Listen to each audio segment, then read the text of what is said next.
사람은 누구나 자유롭고 싶어 합니다. 자유가 뭐죠?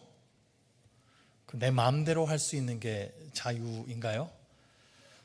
국립국어원의 정의에 따르면 자유란 외부적인 구속이나 무엇에 얽매이지 않고 자기 마음대로 할 수 있는 상태를 뜻합니다. 내 마음대로 할 수 있는 거 자유 맞네요. 미국의 루즈벨트 대통령은 4가지 자유를 말했어요. 어디서나 말할 수 있는 자유, 어디서나 예배할 자유, 어디서나 궁핍하지 않을 자유, 또 어디서나 두려워하지 않을 자유. 언론의 자유, 종교의 자유, 그러니까 무엇으로부터 탄압받지 않을 자유를 강조했고요. 또 궁핍하지 않을 자유란 또 경제적으로도 자유를 누릴 수 있을 만큼 보장되어야 한다. 또 두려워하지 않을 자유란 안전한 사회를 만들어야 된다라는 뜻입니다. 그러니까 어떠한 억압도 없고 타인의 자유를 침해하지 않는 그러한 자유로운 사회를 말했어요. 자, 그러면 성경이 말하는 그리스도인의 자유란 무엇일까요? 갈라디아서에서도 계속해서 자유에 대한 이야기가 나오고 있습니다. 여기서 자유란 율법으로부터의 자유를 말합니다. 율법을 지키지 못하면 죄의 형벌을 받을 수밖에 없습니다.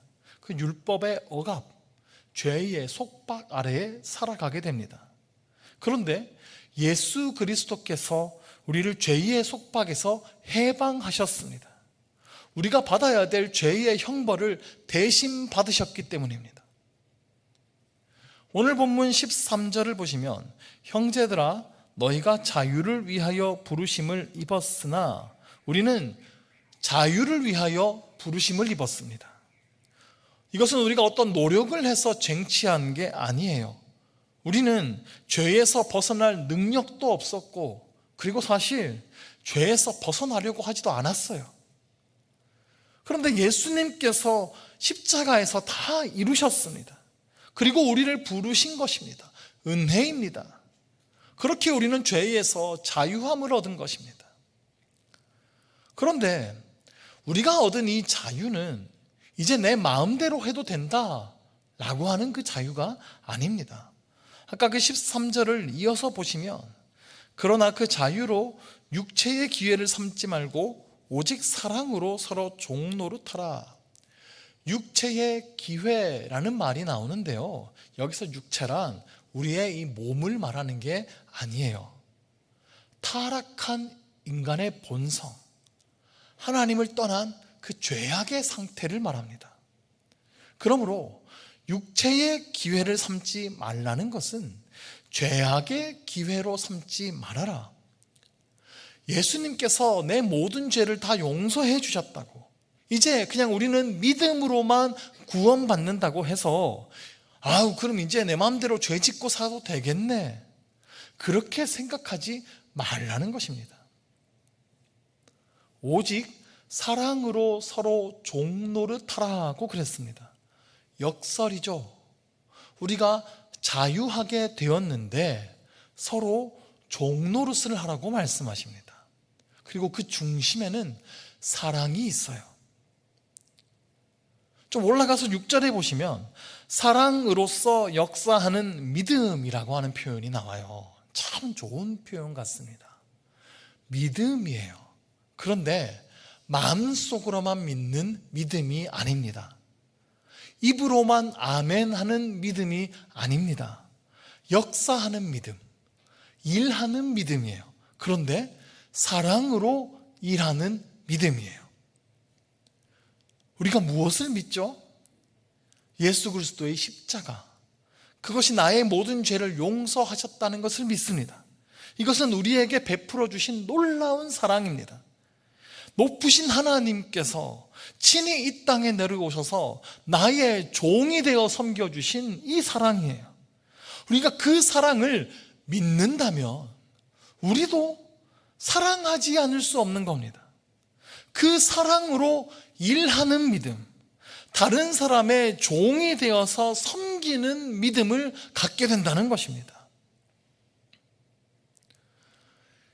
이러한 진리들을 잘 설명하는 비유가 하나 있어요. 갈라디아서의 율법과 이 믿음의 관계를 잘 설명하는 비유인데, 예수님께서 말씀하신 탕자의 비유입니다. 부잣집에 두 아들이 있었죠. 근데 그 둘째 아들이 아버지에게 자기 몫의 유산을 미리 달라고 요청합니다. 그 유대인의 인식 속에서요, 이러한 행동은 이거 돌로 쳐 죽여야 될 행동이에요. 뭐 이런 자식이 어디 있어요? 이거 불효 자식이죠. 근데 아버지는 재산의 절반을 내어줍니다. 둘째 아들이 그 돈을 가지고 이방 땅으로 가서 자유롭게 살죠. 자기 하고 싶은 대로 돈을 펑펑 쓰면서 삽니다. 그게 자유인 줄 알았을 거예요. 그런데 결국 그 돈이 다 떨어지고 친구들도 떠나고 비참한 종의 모습으로 살아갑니다. 내 마음대로, 내 하고 싶은 대로 살아가는 것이 자유가 아니라는 것을 나타내는 거예요. 그렇게 죄의 노예가 되는 것입니다. 탕자는 그 돼지우리에서 아버지의 집을 그리워하죠. 내 아버지 집의 종들도 이보다 더 나은 대우를 받는데 내가 이제 아들 대우는 못 받아도 차라리 내 아버지 집에 가서 종살이 하는 게 훨씬 더 낫겠다. 탕자가 회개하며 아버지의 집으로 돌아가죠. 그 대문 앞에서 기다리고 있던 그 아버지는 탕자를 보자마자 달려가서 아들을 껴안습니다. 이 아들은요, 타락한 자식이에요. 만약에 이 동네 사람들이 이 탕자, 이 아들을 먼저 발견한다면 돌로 칠지도 몰라요. 유대의 법이 그래요. 그래서 아버지는 아직도 거리가 먼데 먼저 달려나가서 껴안아 버리는 거예요. 이 아이는 죽어 마땅한 죄인이 아니라 내 사랑하는 아들이라는 겁니다. 제일 좋은 옷을 입히고 가락지를 끼우고 신을 신기고요, 죄인의 옷을 벗기고 의인의 옷을 입혀주시는 겁니다. 살찐 송아지를 잡고 풍악을 울리면서 잔치가 벌어지죠. 그때 밭에서 일하던 맏아들이 돌아옵니다. 잔치 소리를 듣자 노하면서 아버지에게 따지죠. 나는 아버지를 섬기면서 평생 명을 어긴 적이 한 번도 없었는데 저에게는 염소 새끼 한 마리 주신 적 없으시면서 이 아버지 재산 다 말아먹고 돌아온 이 저 인간 위해서 송아지 잡아주는 게 이거 말이 됩니까 이거? 아버지가 대답하죠. 나는 항상 너와 함께 있었는데 내 것이 다 네 것이 아니냐. 그런데 내 동생은 죽었다가 다시 살아났으니 우리가 기뻐하는 것이 마땅하지 않냐. 이 맏아들은요, 율법에 매여 사는 유대인들을 상징합니다. 아들인데 종처럼 살아가는 거예요. 그래서 자유함이 없습니다. 평생 아버지의 명을 지키면서 지키지 못하면 벌 받을까 두려워하고요, 나를 위해서는 아무것도 주시지 않았다고 불평만 합니다. 그러니까 이거 하면 할수록 괴롭기만 한 거예요. 아들인데 아들이 아니라 종의 모습으로 산 겁니다. 가장 심각한 것은 아버지의 사랑을 알지 못합니다. 명은 한 번도 어긴 적이 없을지 몰라도 아버지의 마음, 아버지의 뜻을 이해하지 못하는 거예요. 그러니까 동생에게 베풀어 주신 이 사랑과 은혜에 화만 내는 겁니다. 자기에게 베풀어 주신 사랑은 알지 못하는 거예요. 근데 이 둘째인 탕자는 다르겠죠. 자격 없는 자신을 자녀로 받아주신 이 큰 은혜를 입었어요. 아버지의 무한한 사랑을 깨달았어요. 그럼 이제 그는 그 아버지의 사랑 안에서 살아가게 되겠죠.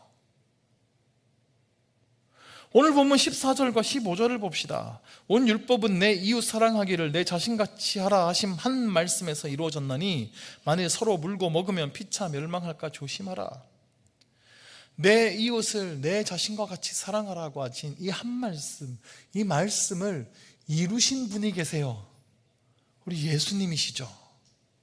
친구를 위하여 자기의 목숨을 버리신 사랑, 예수님의 그 십자가 사랑입니다. 그 사랑을 입은 우리 역시 이웃을 내 몸과 같이 사랑해야 하는 것입니다.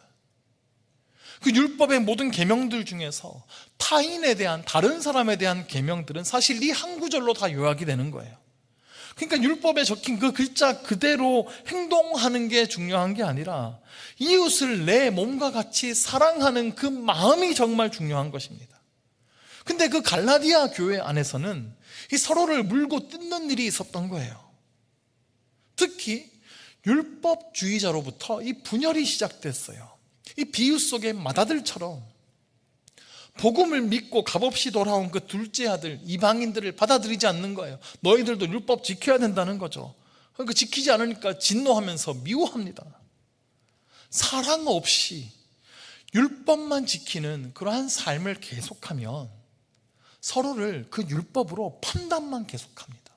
정죄하게 됩니다.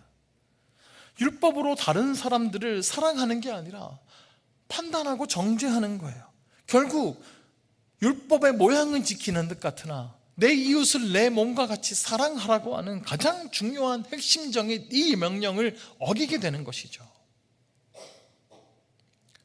15절 말씀에서 물고 먹는다라는 표현이 나오는데 이건요, 사람에게 쓰이는 동사가 아니에요. 이건 동물에게 붙여지는 동사들입니다. 맹수들이 서로 물고 먹어요. 근데 맹수들이 서로를 물고 뜯으면 결국 서로 죽습니다. 근데 교회에서도 법이 강조되면 서로를 물고 뜯게 됩니다. 우리가 법과 원칙은 정말 잘 지켜져야 하지만 그 모든 것에 사랑이 있어야 하는 것입니다. 그런데 여전히 우리에게 이게 참 어려워요. 내 이웃을 내 몸과 같이 사랑하는 일, 서로가 서로에게 종 노릇하는 거, 이거 정말 어렵습니다. 근데 바울이 이것이 어떻게 가능한지에 대해서 16절 이하에서 설명하고 있습니다. 16절에 보시면 내가 이르노니 너희는 성령을 따라 행하라. 그리하면 육체의 욕심을 이루지 아니하리라. 성령을 따라 행하라는 겁니다. 그러면 육체의 욕심을 따라 살아가지 않게 됩니다. 우리가 예수를 믿으면요, 성령님께서 우리 안에 오십니다. 성령님께서 우리 안에 오셔서 하시는 일이 있어요. 말씀을 깨닫게 하십니다. 그리고 그 깨달아진 말씀이 내 안에서 양심으로 작동하기 시작합니다. 이전에는 막 이런저런 죄를 지어도 마음에 찔림이 없었는데 왠지 예수를 믿고 나서 자꾸 찔리기 시작해요. 왠지 이러면 안 될 것 같고 죄 같고 자꾸 마음이 불편해집니다. 그런데 그럼에도 불구하고 여전히 우리 안에 육체의 욕심이 있어요. 죄를 짓고자 하는 마음이 여전히 남아있어요. 죄의 유혹들이 있어요. 그래서 갈등이 일어납니다. 갈라디아서 말씀이 지금 그런 상황들을 이야기하고 있는 건데요, 인디언 속담 중에 이런 얘기가 있어요. 당신에게 하얀 늑대와 검은 늑대가 있는데 하얀 늑대하고 검은 늑대하고 싸우면 누가 이기는지 아느냐? 당신이 밥을 더 많이 준 늑대가 이긴답니다. 밥을 누구에게 더 많이 줬느냐, 그 늑대가 이기는 거예요. 그러니까 우리 안에서도 성령께서 인도하시는 마음이 있어요.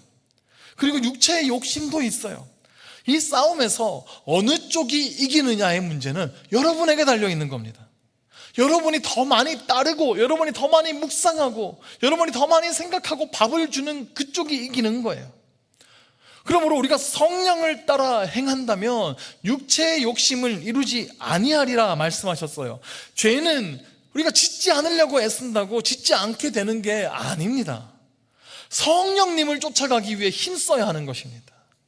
그 성령님께 주목하고 그 성령님을 인정하고 그 성령님께 순종하고 우리가 성령으로 충만하기 위해 힘쓴다면 우리 안에서 그 죄악의 욕심은 힘을 잃어버린다는 사실입니다.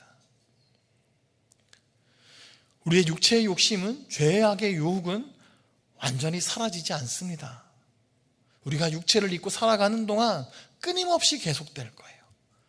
그러므로 끊임없이 성령을 따라 살아가기 위해 힘써야 하는 것입니다. 그래야 우리가 죄악을 이기며 살아갈 수 있게 되는 것입니다. 아이들에게 가르칠 때요, 술 먹지 마라, 담배 피지 마라, 욕하면 안 된다, 이렇게 하지 마라 하는 건 별로 효과가 없다고 합니다. 근데 그 술과 담배를 하면 건강에 어떠한 영향을 끼치게 되는지, 그리고 그 욕들이 어떤 의미를 담고 있는지를 정확하게 가르쳐 주는 게 중요하다는 거죠. 이 육체의 욕심을 따라 살아가는 것도 마찬가지입니다. 그래도 나는 그냥 내가 하고 싶은 대로 살고 싶은데, 그래도 그냥 무조건 하지 마라고 하는 건 효과가 없죠. 대신에 그렇게 살았을 때에 어떠한 결과가 찾아오게 될지를 정확히 알려주는 게 중요한 거예요. 그래서 19절 이하에서는 육체의 욕심을 따라 살아갔을 때 일어나는 일들, 그리고 22절 이하에서는 성령을 따라 살아갔을 때 일어나는 일들에 대해서 기록하고 있습니다. 먼저 육체의 일에 대해서 15가지의 목록이 나오는데요, 이 목록이 모든 죄악을 총망라한 건 아닙니다. 21절에 보면 또 그와 같은 것들이라 라고 말로 끝내거든요. 그러니까 이 외에도 많다는 거죠. 근데 여기에 기록된 15가지의 목록은 4가지의 영역으로 분류할 수 있어요. 먼저는 성적인 죄악입니다. 가장 먼저 나오는 것이 음행과 더러운 것과 호색. 자, 이 음행이라고 하는 것은 간음을 얘기하기도 하는데 합법적이지 않은 성행위들, 그러니까 결혼 관계 밖에서의 성적 행위를 말합니다. 그리고 더러운 것이란 좀 성적으로 변태적인 그런 행위들을 뜻하고요, 호색이라고 하는 것은 성도착증을 말해요. 성적인 범죄들이죠. 그리고 그 다음 영역은 이 미신과 관련된, 우상과 관련된 죄악들이죠. 우상 숭배와 주술입니다. 우상 숭배가 다른 신을 섬기는 것이라면 주술은 악령하고 교통하는 행위를 뜻합니다. 점을 치고 운세를 보고 구술을 하는 그러한 행위들을 말하죠. 세 번째 영역은 인간관계의 영역이에요. 원수 맺는 것과 분쟁과 시기와 분냄과 당 짓는 것과 분열함과 이단과 투기와, 가장 많은 8가지가 나왔습니다. 원수 맺는 것, 분쟁, 시기, 분냄까지는 이해하기 쉬운 단어들인데요, 당 짓는 것이라고 번역된 그 헬라어 원어를 보면 이것은 이기적인 행동이라는 뜻이에요. 그러니까 자신들의 이익을 위해서 당을 지어서 소란을 일으키는, 그래서 자기의 이익을 얻으려고 하는 이러한 행동들을 뜻해요. 그래서 분쟁과 분열들을 일으키는 거고요, 결국엔 당을 만들어서 떨어져 나갑니다. 여기서 이단이라고 하는 말은 저기 이단, 하나님의 교회, 승천지 이런 게 아니라 당을 지어 떨어져 가는 그 뜻입니다. 그리고 투기란 시기와 질투로 싸우는 것을 뜻하죠. 결국 이 모든 것은 인간 관계 속에서 혹은 사회에서 다툼과 분열을 일으키는 행위들이에요. 마지막은 무절제의 영역인데 술 취함과 방탕함이죠. 술 취함은 말 그대로 술에 취하는 것이고요, 방탕함이란 원래 축제를 뜻하는 말이에요. 그 로마 신화에 바쿠스라는 포도주의 신이 있어요. 근데 이 신을 기리는 축제에서 사람들이 거나하게 술을 마시고 밤늦게 거리에 나와가지고 횃불을 들고 막 춤을 추고 노래를 부르고 막 떠들어대는 그러한 술 잔치를 여기서 방탕함이라고 얘기해요. 그러니까 흥에 겨워서 절제를 잃어버린 겁니다. 근데 절제를 잃어버리는 게 술만 그런가요? 게임이든 쇼핑이든 일이든 세상에 어떤 것이든지 절제함이 없는 것, 거기에 취하는 것은 죄가 되는 겁니다. 자, 이러한 일에 빠져 있는 자들에게 엄숙한 경고를 던지는데요, 21절 후반부에 보면 이런 일을 하는 자들은 하나님의 나라를 유업으로 받지 못할 것이요, 천국에 들어갈 수 없다는 것이죠. 이런 일을 하는 자들이라고 했습니다. 그러면 이런 일을 한 번만 해도 천국에 못 들어간다, 이런 뜻일까요? 이런 일을 하는 이라는 이 단어는 한 번의 행동을 뜻하는 말이 아니고요, 습관적으로 버릇처럼 지속적으로 하는 행동을 말합니다. 그러니까 이러한 죄악들을 습관적으로 하고 있는 사람들은 완전히 육체를 따라서 살아가고 있는 사람들이라는 말입니다. 그러니까 성령님이 그 안에 계시지 않는다는 거예요. 그러니까 그의 안에 믿음도 없는 겁니다. 그러므로 그는 천국에 갈 수 없겠죠. 반면에 성령을 따라 살아가는 사람들의 특징이 있어요. 성령을 따라 살아가면 자연스럽게 맺혀지는 열매들이 있다는 것이죠. 우리가 흔히 성령의 9가지 열매라고 부르는 것들인데 이것들도 3가지씩 영역을 나눌 수가 있어요. 먼저는 사랑과 희락과 화평이죠. 이것은 하나님과의 관계를 통해 이루어지는 것들입니다. 사랑이라고 하는 단어는 아가페라는 단어가 사용됐어요. 이것은 인간이 할 수 없는 사랑, 하나님의 사랑입니다. 하나님께서 우리에게 아가페의 사랑을 부어주셨습니다. 우리는 그 사랑을 받아서 이웃에게 아가페의 사랑을 할 수 있는 것입니다. 희락도 하나님께서 주시는 기쁨입니다. 우리 마음이요 하나님으로부터 가득 차면, 하나님으로 가득 차면 하나님 때문에 기뻐요. 알 수 없는 기쁨이 가득 찹니다. 그리고 그 기쁨은 반드시 옆 사람에게 전염됩니다. 화평 역시 하나님께서 주시는 절대적인 평강이에요. 예수님께서는 우리를 하나님과 화평하게 하셨습니다. 죄로 인해 벌어졌던 그 하나님과의 갈등이 회복된 것입니다. 이 평화를 누린 사람은 사람과 사람 사이에서도 화평을 이루는 존재가 되는 것입니다. 그 다음 영역은 사람과의 관계 속에서 나타나는 인격들이에요. 오래 참음과 자비와 양선.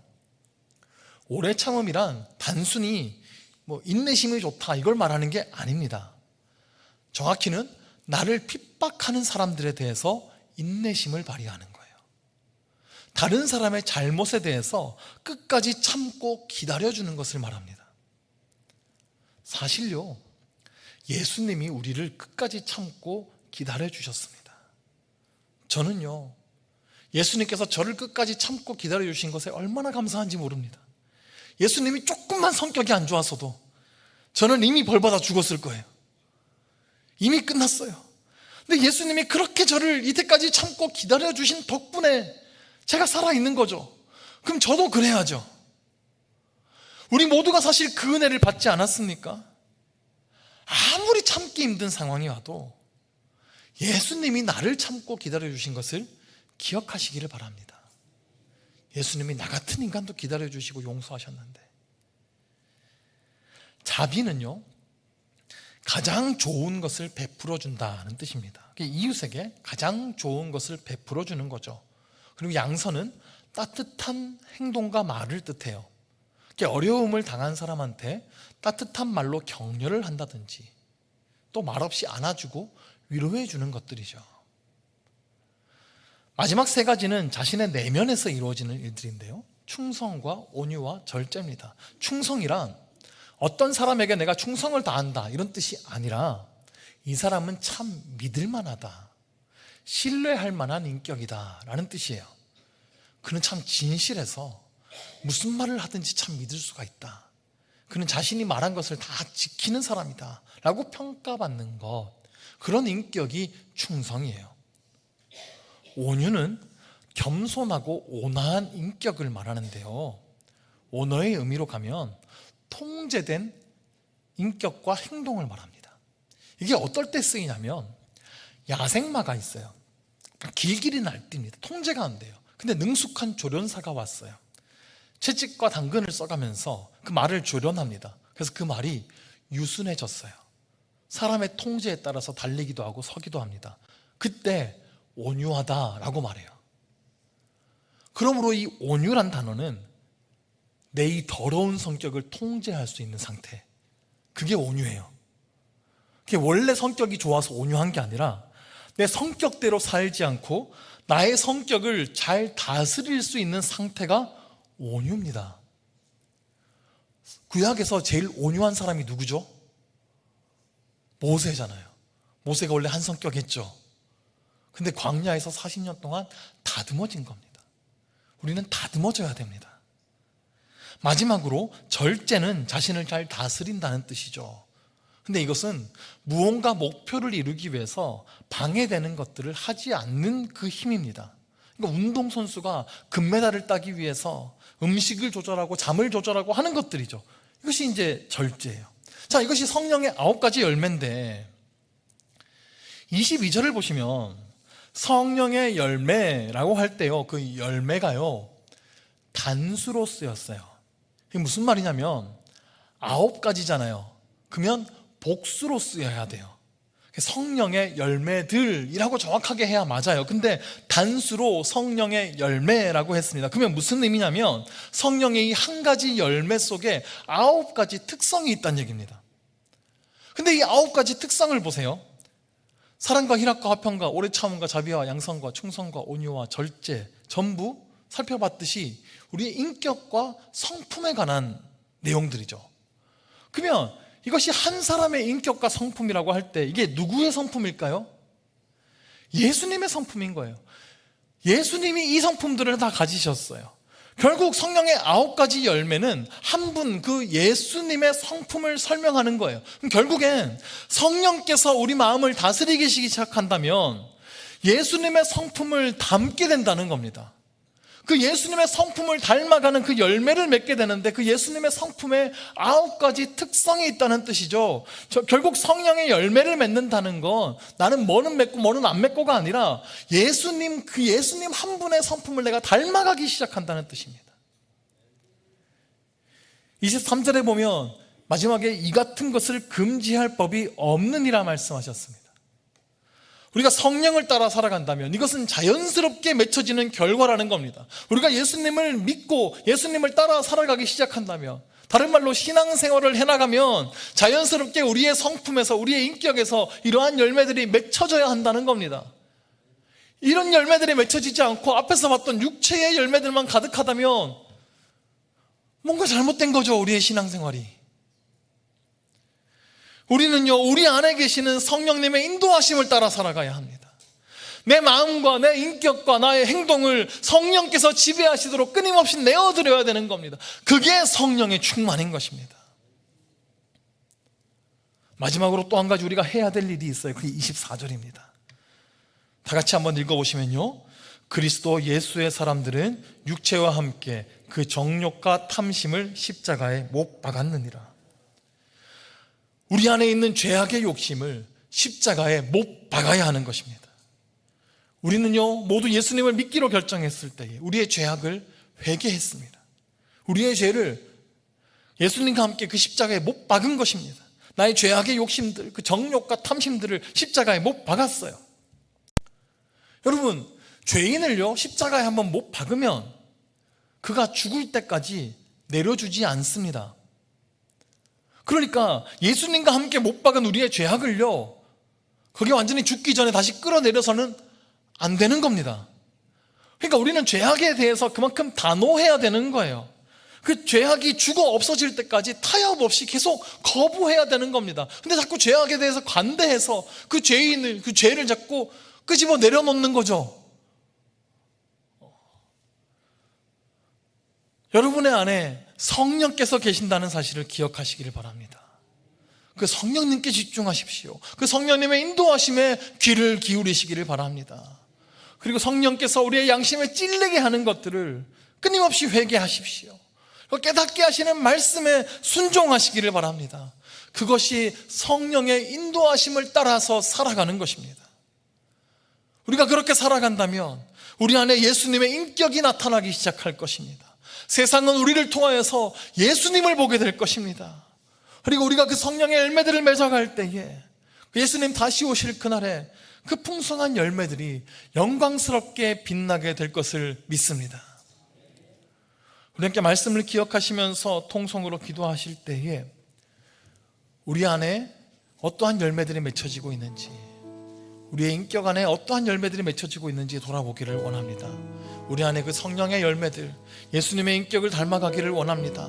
내가 온전히 그 성령님을 따라가고 성령님의 인도하심을 따라 살아가기를 간절히 원합니다. 우리를 성령으로 충만하게 하여 주시옵소서. 결단하며 주여 한번 부르시고 통성으로 기도합니다. 주여